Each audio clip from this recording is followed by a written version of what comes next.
We're on Daf Ayin Vav, on the bottom of Amud Aleph, and we can count up 1, 2, 3, 4, 5, 6 lines up from the bottom. And this is going to be a story about a pigeon. Ahubar Gozla, the Nafal Lechada de Chamra. Now, Chamra is milchix. It's otherwise known as kutach. Kutach, as you may recall from Elu Ovrim, is a kind of a mix, a dip that's made up of milk and sort of stale pieces of bread and vinegar. And now we have a piece of meat that falls into milchix, and everything is mixed together. Now, the meat is cold, and the question is, do we have to assume that there's any blia, has the taste, the tam of the basar, penetrated into the chalav of this kutach? And the reason why we have a havamina that maybe there would be blia that could generate an iser is because in the previous Gemara, Rav had quoted Shmuel that maliach hareu kiroseach. And this case of kamcha or kutach is a case of maluach. It has salt in it. And Rashi tells us that the kutach is maluach. The Ravid assumes that the opposite, it was the gozel that was maluach. But either way, there's some element of malicha here. And the question came in front of Rav Chinina Brei de Rava, Sharyeh. He was matir. This is the Rav Chinina who is from a place called Psharonaya, and Rava compliments him, and he says that, again, the logic is that even though kutach is maluach, it does have some element of salt in it, but it's not salty enough to be considered included in the principle of maluach harehu kiroseach. It's not kiroseach. It's not really, really hot. And therefore, it was moral laheta because it's basically tsonein bitsonein. And Rava says about this individual Rab Chinina, now I'm not sure exactly if Rava is talking about his own son over here. I suspect that that's not the case. Anyway, he says, man chachim, you'd have to be a real chacham l'mishrei milsakiha to be matir this case of the gozel that fell into the kutach. And he loved Rab Chinina Brei de Rava mi Pershonya, the Gavarabahu, anyone of a lesser status of Rab Chinina, who's such a gadol b'Torah, you would not be matir such a thing. He would have told you, somebody on a lower level, that Ki Amar Shmuel Maliach Hareu Kiroseach, that it's only because of Rav Chinina that we understand that the principle of Shmuel, that Moliach is Kiroseach, is not an absolute principle that always applies as soon as you put salt on meat or salt on something that's milchix, but rather it only applies when it's Eino Nechal Machmas Milcho. It's so salty, like when we salt a piece of meat in the process of Molicha to remove its dam, that amount of salt is enough to generate the halacha of Moliach Hareu Kiroseach. But in this case of kutach, obviously we eat it. It's nechal machmas milcho.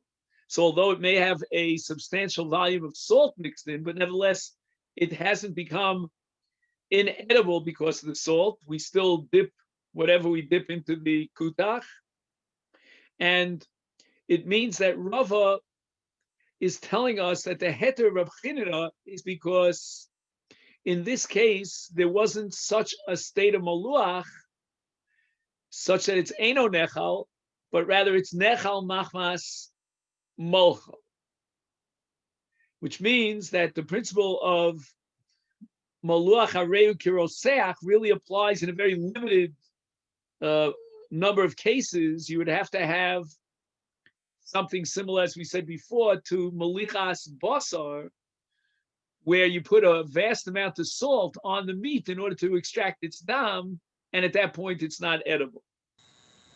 The Gemara now adds another qualification. Hani mili, when do we say that if meat falls into milk and there was no moliach situation and everything is cold, is therefore there's no blia? That's only chai. That only applies if the meat is raw meat. That's how we're going to translate it now, as raw meat. But keep in mind that we're going to come up with another interpretation of this Gemara. But right now, we're going according to Rashi. Rashi holds that there's no blia in cold raw meat that fell into milks.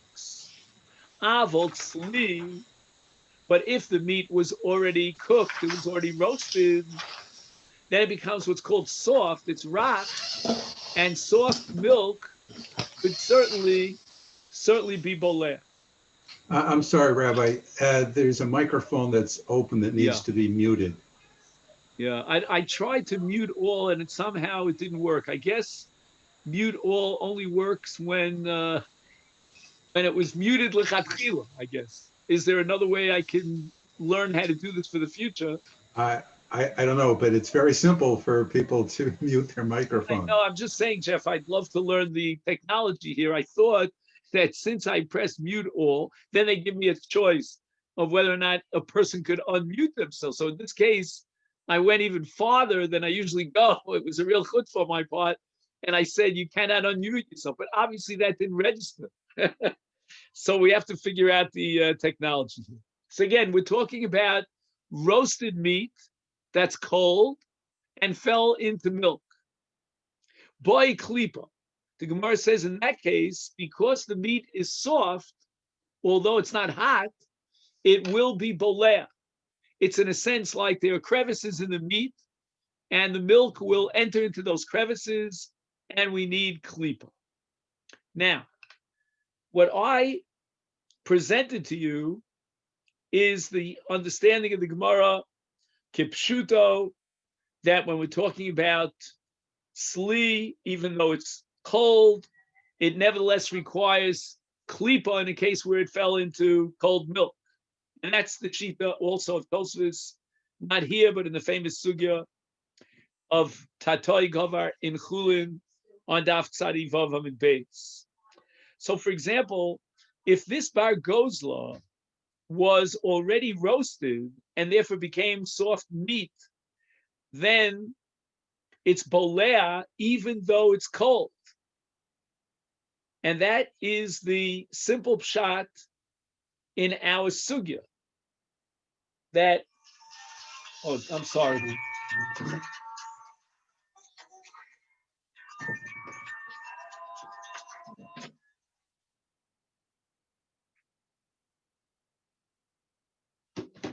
All right. Now it's my turn to interfere.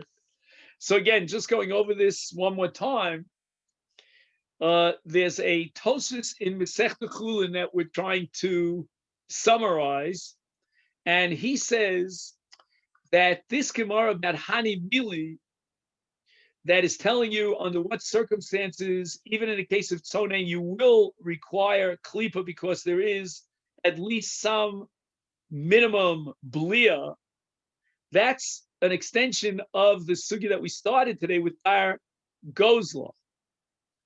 And he says the following, that what about other cases other than Bar Gozla, Shar Basar? He says the following, Bishar Basar, Af imhu tsalui eino bolea imhu tzonen. So Tosfos in Chulin is claiming that there's something very soft about the meat of a pigeon after it was roasted. But your normal basar, even if it was roasted, as long as it's cold, is not boleh at all, and it doesn't need klipa. Meaning, according to Tosus, if we were codifying this halacha l'maisa, we would say that as a general rule, no meat, whether it's raw or it's already been roasted, as long as it's cold, it is not boleh. And the only exception to that case that the Gemara is pointing out is this very, very soft meat, which is called bar gotzl. However, many Rishonim reject this Tosfos, and according to, for example, the Sefer Hatruma, kol basar tzoli bolea, any meat whatsoever that is already roasted, even though it's cold, it will be bolea. And when we say tzli, that after it's already been roasted, it's lav dafka tzli. It could mean it was cooked, it was baked, it was over an open fire. All the cases will make the meat, and according to this interpretation of those Rishonim, any meat soft and it's bolea, even though it's cold. Now, what happens in a case of basar tzli roseach shenafal l'toch cholav? You have now a piece of roasted, sizzling hot meat that fell into cold milk. So that goes Maimonios, one of the Rishonim in Hilchos Machal Sasuros, says you need kedei netila. In other words, we don't require bittul. We're not going to ask what the ratio is. And the reason for that is because we paskin like Shmuel tatoi gover. So if the cold milk is on the bottom, all that you require in this case is kedei netila. Again, if you were learning for smicha, I mean, this is like the basics, the aleph base. So I'm going to quote to you the Yam Shel Shlomo, who is a contemporary of the Ramah, and he writes that Kevan shetzli rach, once the tzli, or for that matter, the bishul or the afia, whatever it might be, makes the meat soft, nesar b'shir shel kedei klipa, if it's cold and it falls into milk, but it's already, again, roasted meat that's now cooled off, then you require kedei klipa and not more. If it's tzli and it's roseach and it falls into cold milk, then it requires kedei netila. And I want to just quote to you the Pri Chadash. And the Pri Chadash is a super commentary on Yeridea. He's one of the Achronim, but from the early Achronim.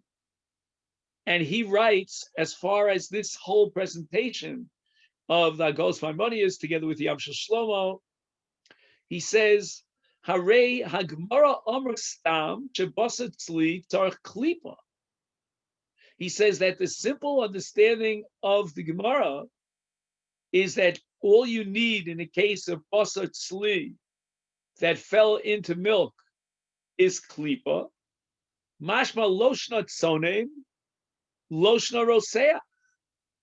In other words, that in the case of tatoi gava, where the hot roasted meat falls into cold milk, since we hold that there's no blia because tatoi gavar, therefore eno nesar el kedei klipa. So we have now a machlok. We have a twofold machlokus. One machlokus is whether or not our hani mili is a universal halach that applies to all meat, and all meat, once it's tzli, even if it's cold, it's bolea at least kedei klipa. That's one machlokus.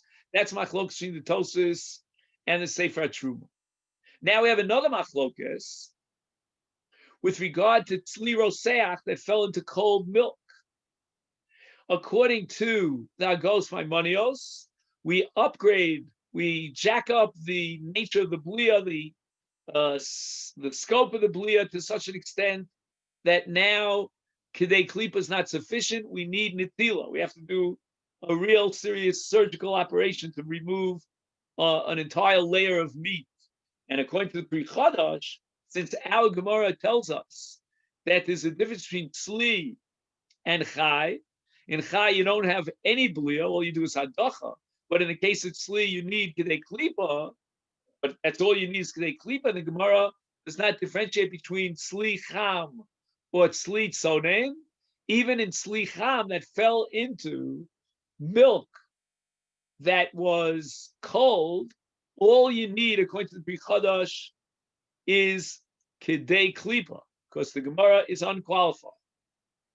Now, I just wonder, I'm closing my eyes and I'm thinking what my wife would do if sizzling hot meat fell into cold milk. She wouldn't even ask me the question.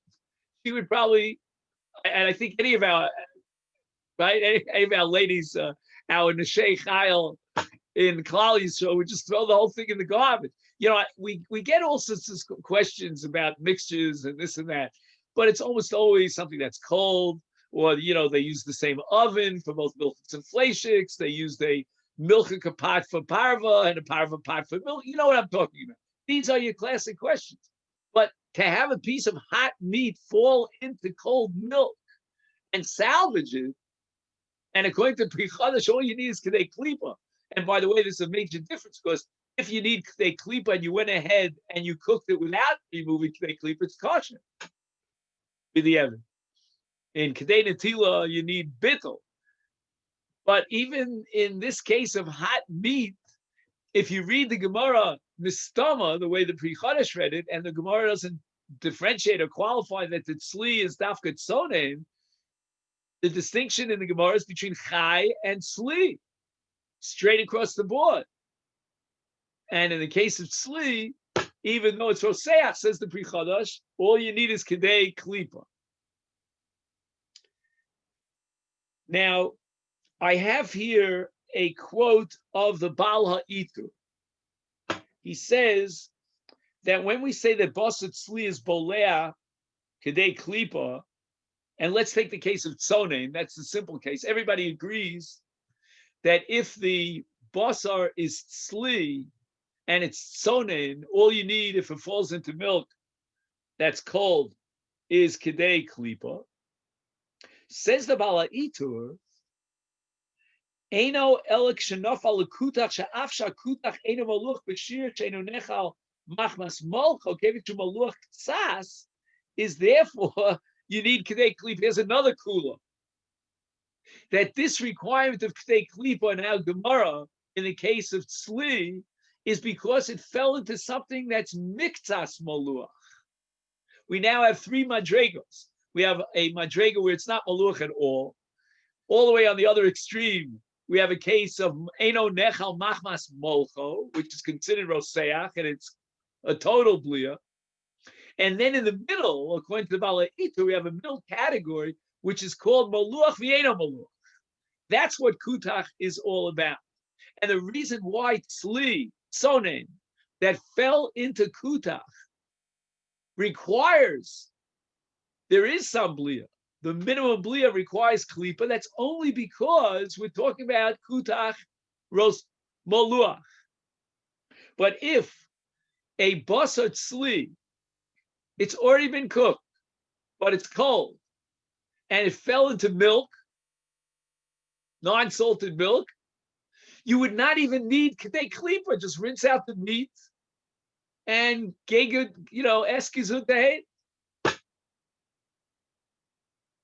Tzli tzonen shenafal ledavar she'eino maluach klal dino kitzonen litzonen. He doesn't even require kedei klipa, another kula. It's interesting because the more you medayik in the Lashon HaGemara, the more kulos you come up with. First of all, the kula that all you need is kedei klipa. Secondly, the kula that in any case of tzli, as long as it's cold, all you need is kedei klipa against the hagos maimonios. And a third diuk now is that we're talking about a case of kutach. The tzli fell into kutach, which is maluach.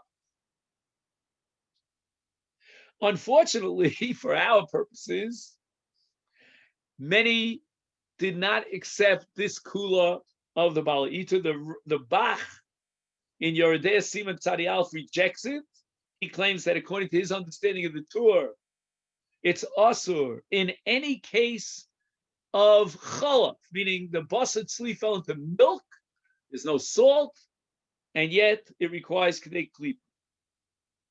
And he says that the Rishonim who explicitly reject the Bala Itur. He quotes the Sefer Truma, Shehu adin lebasar shenafal lechalav, requires kedei klipa. V'chein nireh, says the Bach, mistimas Rishonim v'poskim lo chilku bein maluach li'ena maluach klal. Maluach b'miktas, as opposed to ena maluach klal. So the Bala Itur becomes one of these, Ripley's believe it or not shitas. It goes down in the lumdis of halacha, but not in the poskim. It doesn't express itself in the halacha. And this distinction between this kind of chalav and that kind of kutach, whether it's molcho or not molcho, was not accepted. Even though, again, if we're going with the sheet of reading the Gemara carefully, there's no reason to expand the klipa requirement beyond the confines of kutach. Okay.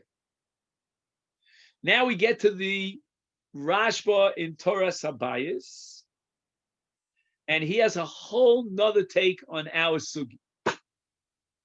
In our Gemara, it says chai as opposed to tzli. Am I right? That's what it says. And we're differentiating between raw meat that fell into kutach as opposed to cooked meat or roasted meat that fell into kutach. That's not how the Rashba saw our Gemara. He says, Derech HaGemara lechanos sonein b'shem chai v'roseach b'shem tzli. Rewrite the text of the Gemara. The Gemara is talking in a different language. It's using terminology that the Talmud itself understood, which because we tend to just translate the Gemara into our language, we don't understand. But what the Gemara meant is not a distinction between chai and tzli, but rather chai is a password for tzonein, and tzli is a password for roseach. Now it comes out, according to the Rashba, that everything depends upon whether the meat was hot or cold. Forget about whether it's raw or cooked. If you have cold meat falling into cold milk, that's called chai in the Gemara's language, and you don't need anything. There's no blia. If you have hot meat, which in the Gemara's language is called tzli, then you're going to need kedei klipa. Now, I just want to say this. Although we have, sort of like an inherent, an intuitive kind of rejection of the Rashba because we're so used to learning the Gemara the way all the other Rishonim learned the Gemara and the distinctions between raw meat and cooked meat. There is one great advantage, logically, in my humble opinion, of the Rashba. Because what the Rashba is telling us is that you take a piece of raw meat and it's hot. It got hot even though it's not cooked. The very fact that it's hot is a reason for blia. Don't tell me that chai is an automatic, it's off the charts. There's no blia whatsoever. You don't need any klipa. What if the chai was hot? You can heat up a piece of raw meat.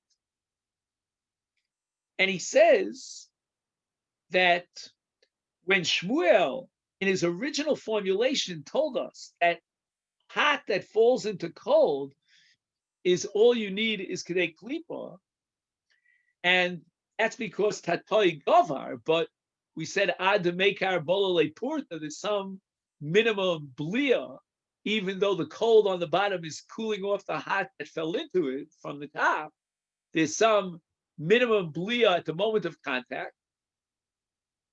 You see clearly that according to Shmuel, the kedei klipa requirement of that minimum blia applies whenever hot is going into cold. So therefore, don't tell me that there's a difference between basar chai and basar tzli. That's not what the Gemara has in mind. What the Gemara has in mind is that if hot meat falls into cold milk, and even though we paskin like Shmuel, and we accept the principle of tatoi gover, there's a cooling process going on, but nevertheless, ad mekar bolale purta. Hence, the Gemara says you need kedei klipa. Then the Rashba adds another point. He says, "Im yishaka habasar, if the meat doesn't just float, so to speak, on the surface of the milk, but it sinks down, umagia letachtis hakli, and now the meat is not just it's not just in contact with the milk, but it's also covered by the milk. V'yia hakutach olav, so the kutach is now on top of the meat. Then lo yichoshev habasar tachton vad kutach elyon. Now we have a serious problem. Why? Which the Rashba is going to reject, but I'm just telling you the Havamina of the Rashba, is that now that the milk has surrounded the meat, because the meat was shokea atachtis hakli. Now, again, the Rashba is going to reject what I'm about to say, so don't get confused. Now we should say, tatoi govern the opposite direction. Now the meat, which we said sli equals cham, according to the Rashba, should be the tatoi that's heating up the milk on top. And now we have a full-fledged blia.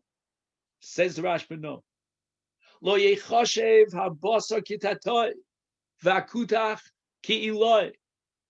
Mishum shekol davar shenimtza b'mkomo, v'nafal b'tocho davar acher mibachutz li'olam, adavar hakavua yechoshev l'tachton.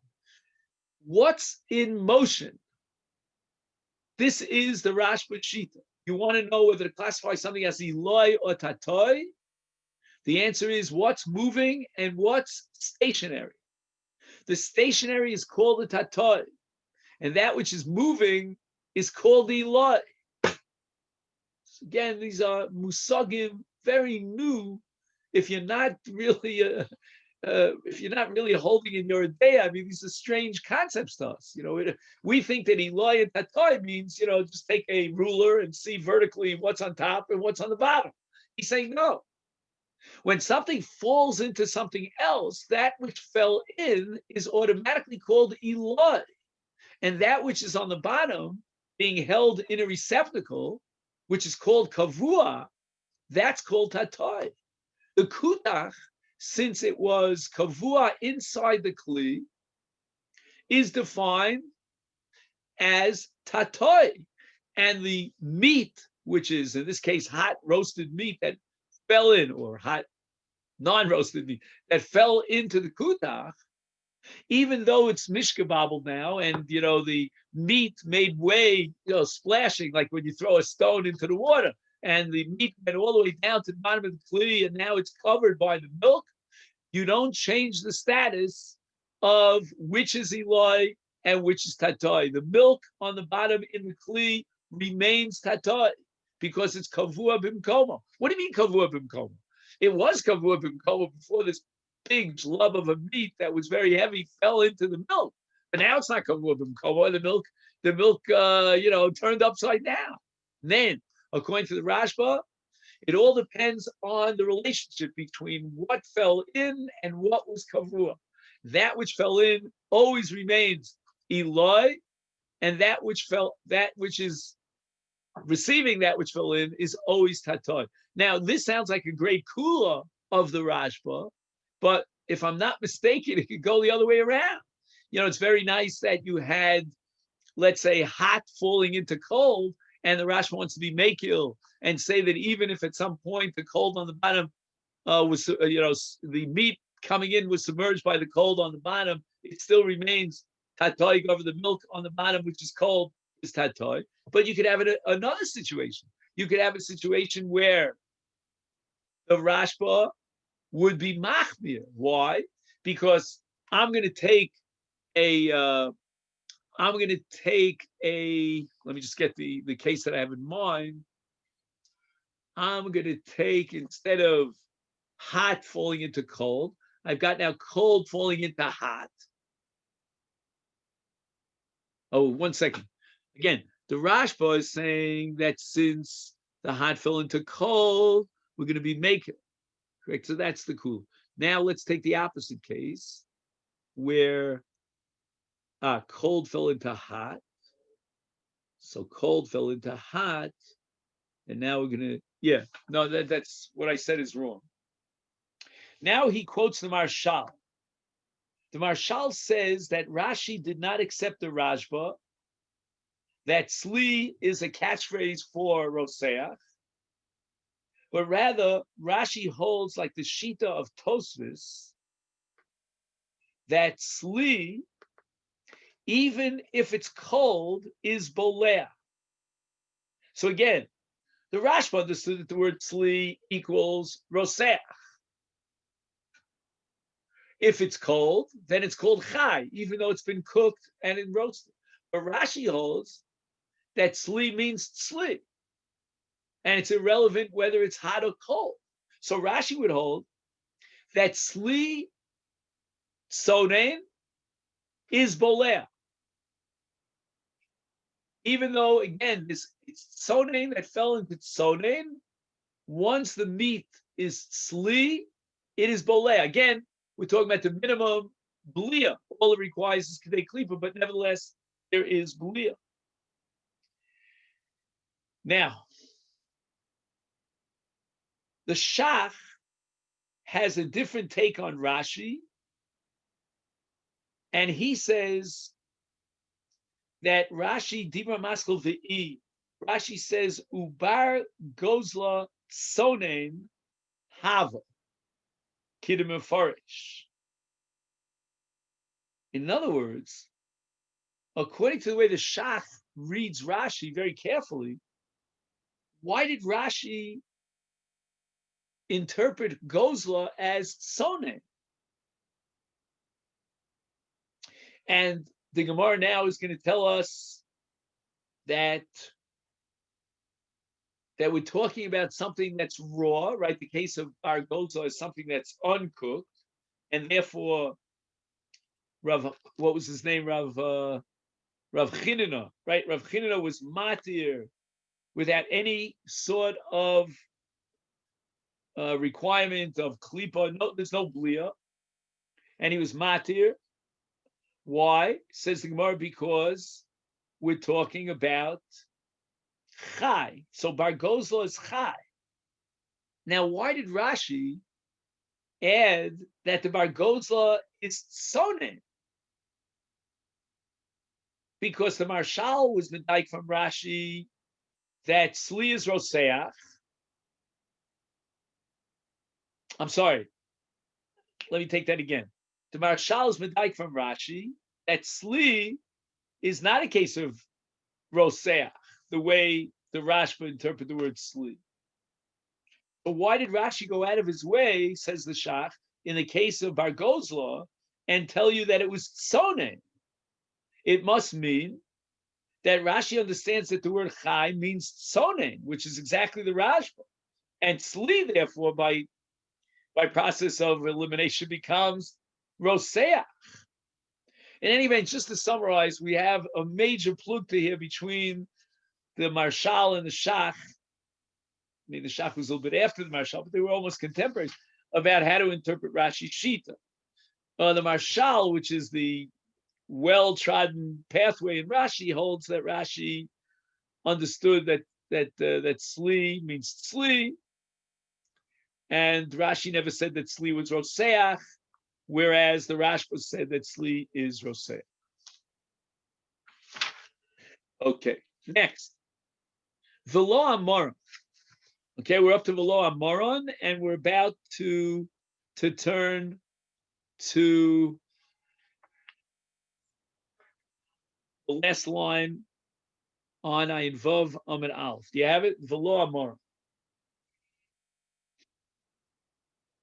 So again, in the case of Tzli, there was Blia when it fell into Kutach, but all you need is Kedei Klipa. So there's a minimum surface level Blia. Lo Amoron Ella de Lespe Pile, Aval Ispe Pile Asur. Now, I told you that the reason why Sli is different than Chai, again, according to Rashi, the way the Marshal understood Rashi, certainly Tosfos Sheet and Chulin, is because in the case of Sli, it already has crevices in it. But that's not true. Because what the Gemara is insisting on now is that what changes with the process of tzli from chai to tzli is that tzli softens the meat. And as a result of the fact that it becomes rach, it's bolea this very minimum of klipa's worth of blia.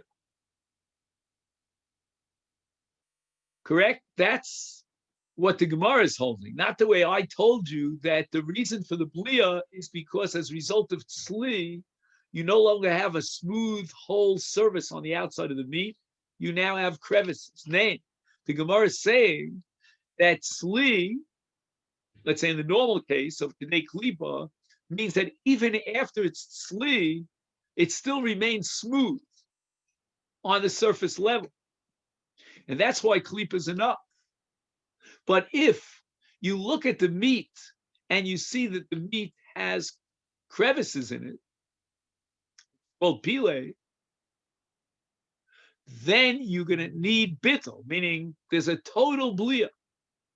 You could talk about cold meat that fell into cold milk, and you're going to need shishim. Why? Because isle pile, in Hebrew it's called bikaim, right? Also, in other words, the chalav penetrates through these bikaim and spreads throughout the entire meat. Now, again, we have to know whether or not he can soak the meat and not cook it. Because again, it's tzli. He doesn't really have to roast it or cook it. So that if it remains cold, then just, squeeze out the milk, so to speak. Maybe you could soak it in water or something of that sort. But the Gemara seems to assume that the milk is mispashet and penetrates throughout the meat because of the crevices of the pile. Which, if I'm not mistaken, correct me if I'm wrong, I think your average piece of meat, after you cook it, has pile. I don't know. We'll have to really go through the Shulchan Aruch very carefully and see exactly what pile is. Now, once again, he quotes the Pri Chadash. The Pri Chadash says that basar shenesar mishum sheyesh bo bekoim nesar af im yesh basar shir shel shishim keneged achol. This I don't understand. Mishum she'ein achol nivla umispashet bebasar b'shav. Wow. Could you imagine, Rabbi said the Pri Chadash says that in a case where there was no heat, we're going to be more machmir than in the case where there was heat. That's totally counterintuitive. So, for example, if you have milk and meat that are cooking together, you'll apply the principle of bittul b'shishim. Right? Tipas cholav shenofel l'toch hakdera, and the shishim in the meat against the tipas cholav is the whole thing is mutter. But paradoxically, if the milk and the meat were just simply soaking together, meaning the meat is soaking in cold milk, then even shishim is not going to be helpful. Ganze Zach is awesome. You see how we've gone from like one extreme to the other. And before I told you that it's quite possible that hot meat into cold milk would be mutter, or maybe you have to take off Kedei Klipa. Now we're saying that cold meat, again, because of the pili, the bukayim, into cold milk is according to Pri Chadash, just throw it out. You don't even have a possibility of applying bittul. Why is that? And he says because it's cold, therefore the milk does not spread evenly throughout the meat. So in a case where you cook it together, the milk will spread equally throughout the meat. There's no particular, place of concentration where the milk is concentrated in one particular area of the meat. But he says, in the case of cold, Ein hachalav nivla umispashit b'bosa b'kshava. Shava is the key word over here. There's no ispashit b'kshava. V'yitachet shenichnas harbe me'acholav l'makom echad. We don't know how to identify that one area, which has an unusual volume or concentration of milk. So you may have shishim, but not in that one area. And therefore, it could be that nichnas harbe l'makom echad u'ma'at l'makom acher. And he says, Yesh lanu lachus shema bi'otso makom nichnas harbe me'acholav v'ein bi'otso makom shishim b'basa k'dei levatel asacholav. Unbelievable chumrah of the Pri Chadash. And basically, we're just circumventing the whole sugya of Shmuel and Rav about Eloi Gover, Tatoi Gover. It's all irrelevant over here. Once the meat has pile,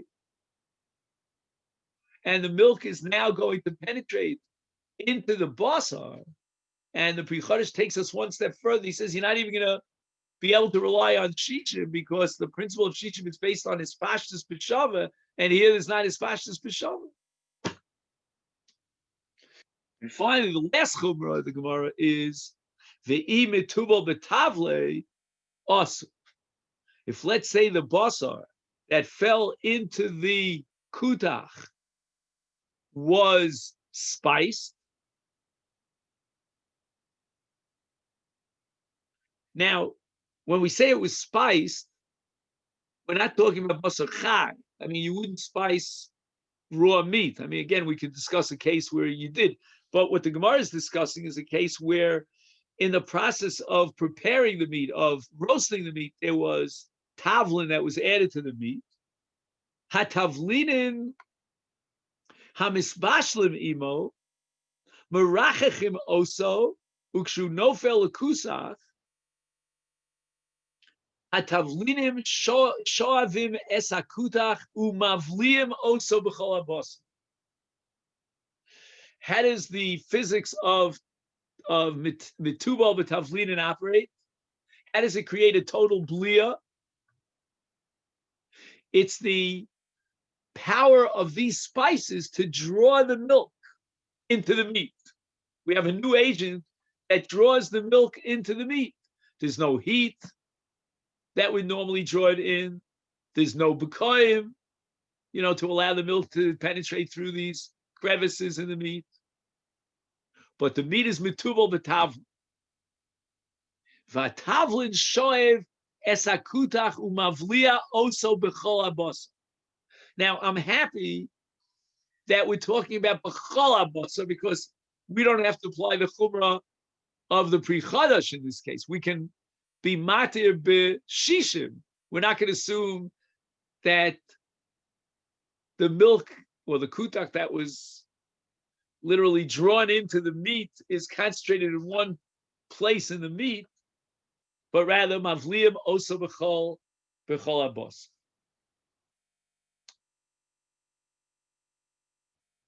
So therefore, basar sheyesh bo aleph b'koyim obeys tavlin. One of those two is nesar kulo imutzli. You've got sli and one of the following two conditions that fell into kutach, no heter of klipa. Either we're talking about a case where the tzli has b'koyim, or alternatively, the tzli is spiced with tavlinim. In either of those two cases, the k'dei klipa heter that we had, again, we thought k'dei klipa was a chumrah because we were saying that once it's tzli, the meat going into cold milk is bolea, a mixas, and a minimum of blia. Now we're saying it's a kula. That the kula of k'dei klipa in tzli only applies because there are no b'kayim and there's no tavlin. But if there are either b'kayim or tzlina or tavlin, the tzli is now going to be bolea, and the kutach is now mispashe throughout the meat. Imu chai, then we don't apply this principle, and that's the way Rashi That's the way Rashi understands.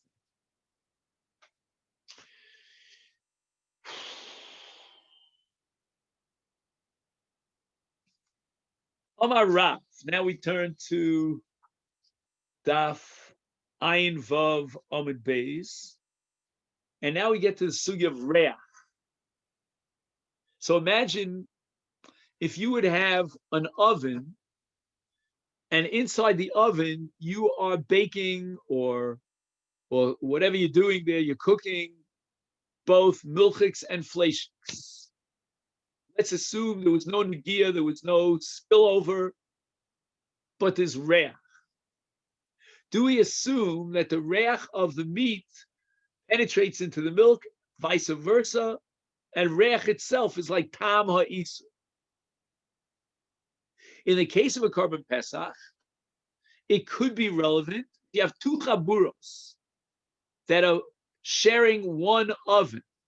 Right? You remember we've discussed cases where we were discussing chimutz. We were talking about, women who are each making their dough and they're using one common oven.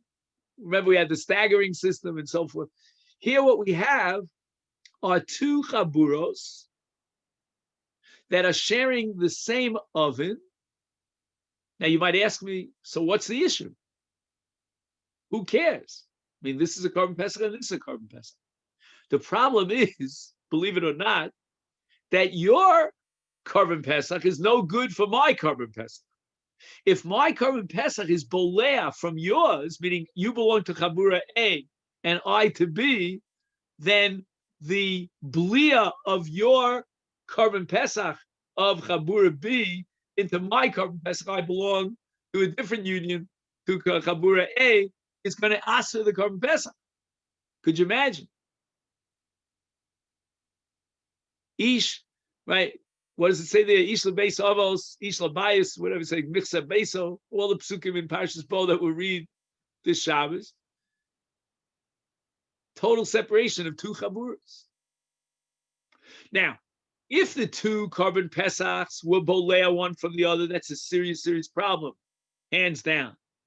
But what if they weren't nogea and there was no contact between your korban pesach and mine, but nevertheless they were baked, or I should say, that's not a bad word here, they were roasted in the same oven simultaneously, and is reach like tam.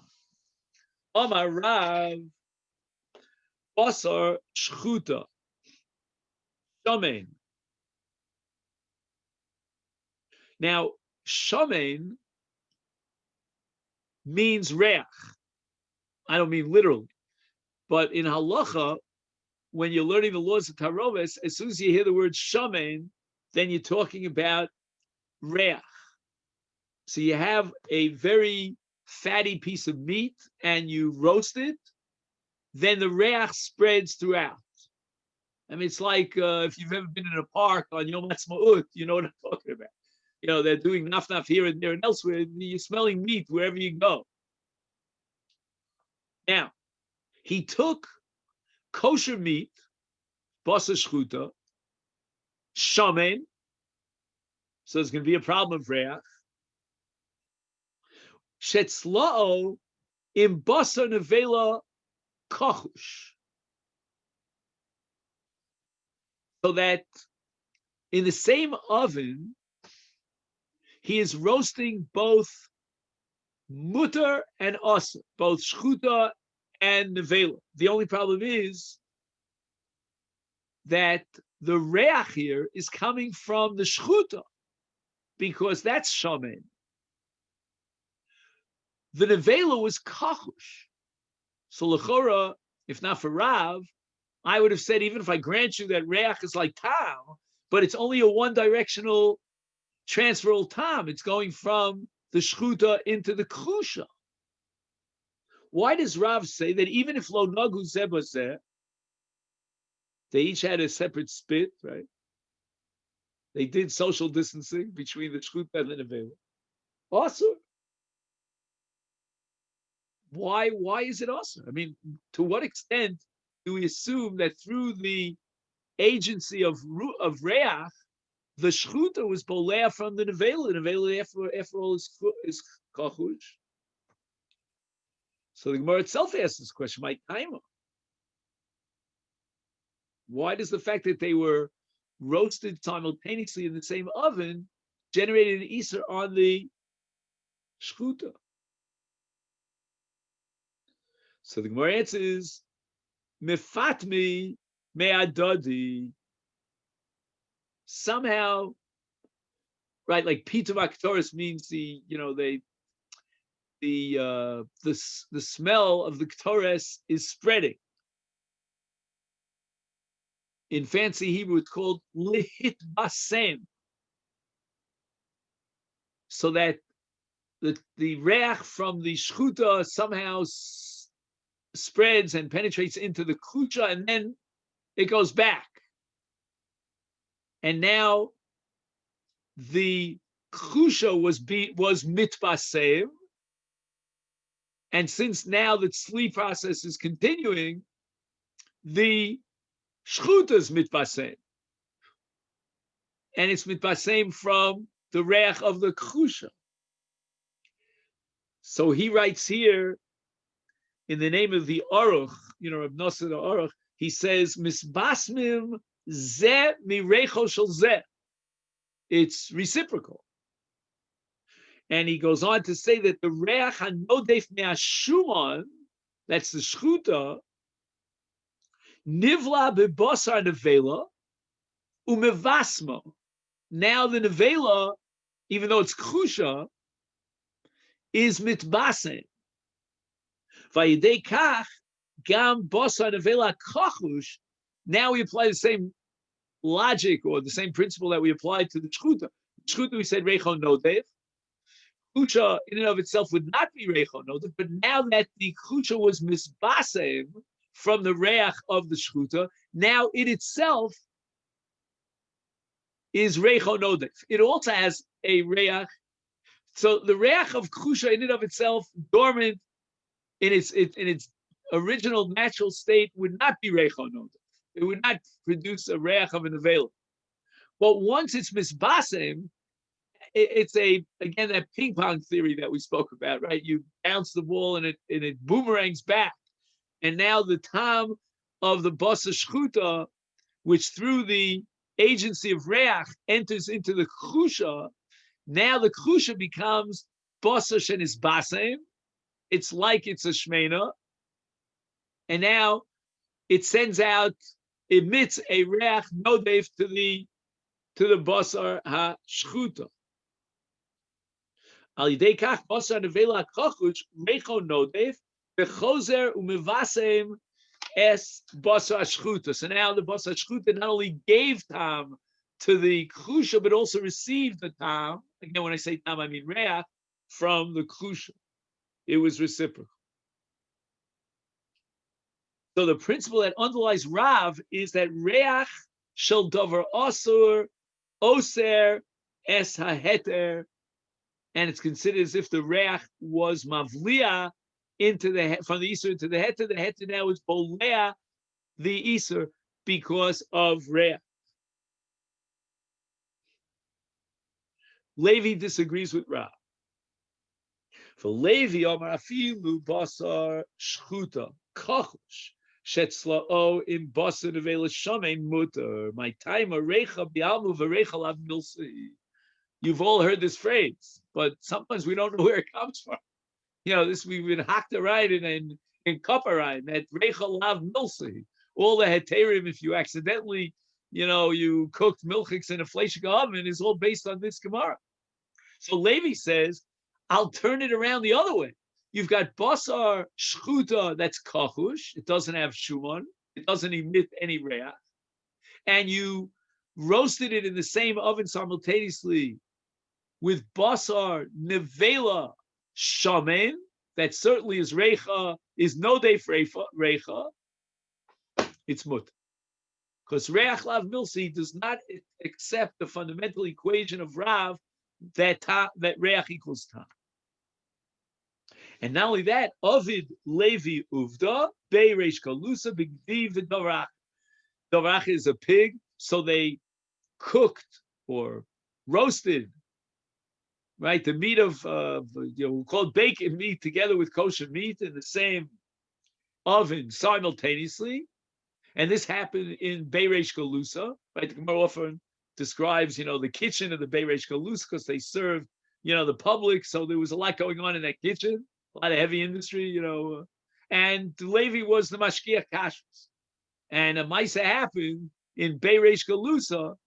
I don't know who, snuck bacon into the to the kitchen over there, and they roasted kosher meat together with bacon in the same oven simultaneously. There was no negia one to the other, so there was no tam.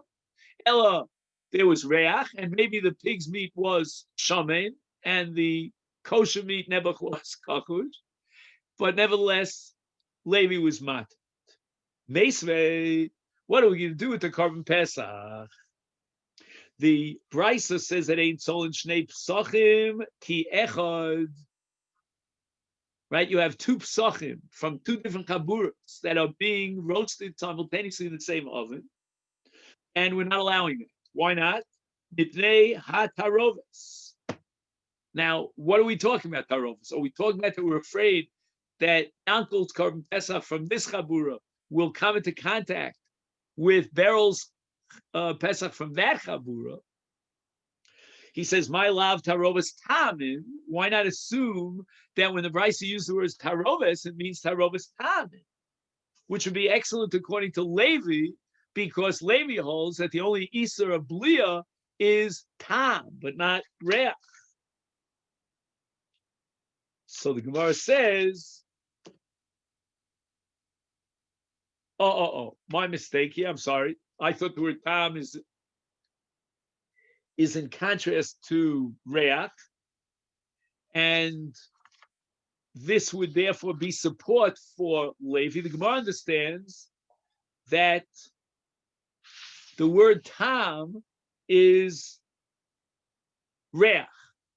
The Gemara identifies or utilizes the terminology tam to refer to reach.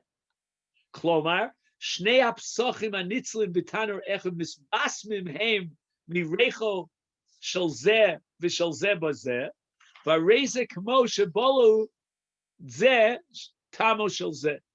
Ukshiyochal pesach nimta reach abalua bodnechal shalolim nuyov. Right, if you'd eat this Korban Pesach and you're not monui because you're eating the tam through the reach of Yenim's Korban Pesach, Eina Pesach nechalel nuyov, and therefore Vikasha Levi, this is difficult according to the Levi. I don't understand why the Makshan interpreted this brisa as a taroves of reach. That I don't understand. Lo, so the Gemara rejects this, and the Gemara says mipnei taroves gufin, that what the brisa is concerned about and is choshesh about, and therefore it prohibits two different chaburas using the same simultaneously, is taroves gufim shemis arvu v'yigu zeh b'zeh. Now, again, if you have an open oven or a transparent glass in the oven, then you could really look inside and see. But we have to be worried about 1,000,001 scenarios, and therefore the blanket Isser was enacted by the Chachamim. Maybe you'll have a taroves tam. According What's to the Havamina? I mean, if you're taking two psachim, the tam is the reach is the same thing. What taroves reach can there be?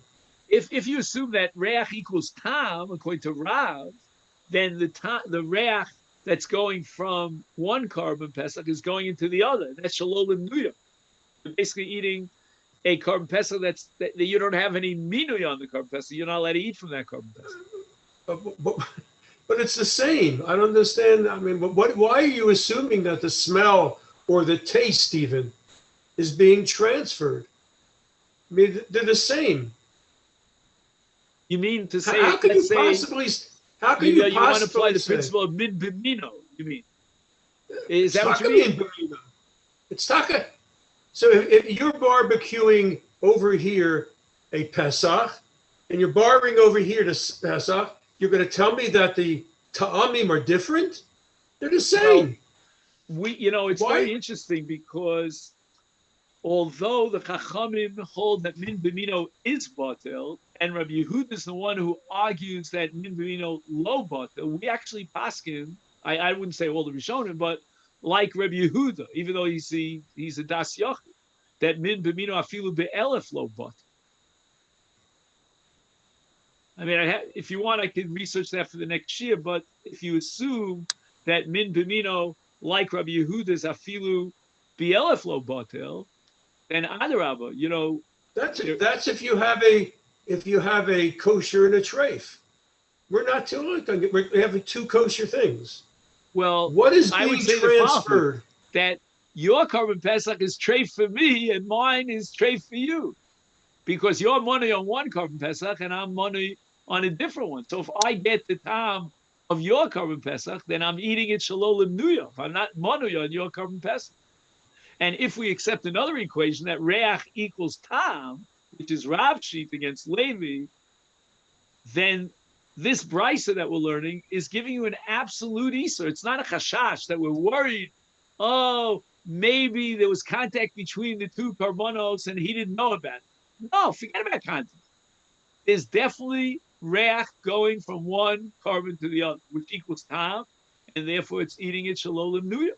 And you can't eat it. Tam ki ikar. Right, you have to add tam ki ikar. So you have reach equals tam, and tam is ki ikar. Wow. Right, and shalom nuyam is an isa achila. Okay. You put all these, you got to pile up your premises and combine them together. Okay. Okay, I'll just very quickly just read the Gemara. We don't have time to get into it, but Pachinami Mistabra. The Gemara thinks it's logical to assume that, and that's what we thought initially, that Adarabah, this price would support Levi, that Tarovas here means Tarovas Tamim, or Gufim, as the Gemara calls it, Midiktani Seifa, Afilu Gidi Utle. And the case here is where one carbon pesach was a goat, a kid, as they call it, and the other was a little shepzel, a little lamb. And even in such a case, we're not allowed to roast them simultaneously in the same oven. In other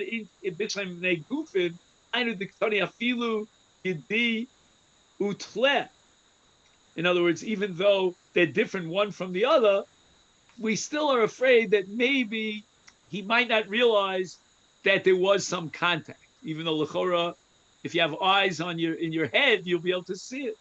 But maybe you won't see it. That's the afilu. The way Rav would learn this brisa, mali gedi utle, mali gedi ugdi. There's absolutely no difference between a kid and a lamb and a lamb and a lamb, or a kid and a kid, because there's always going to be taroves common. So what's the chiddush of the brisa? Afilu gedi utle. Okay, so tomorrow, believe me, we'll try to expand upon that. Okay. All right then. So have a wonderful day, and hopefully between now and tomorrow, nobody's going to eat shalom nuya.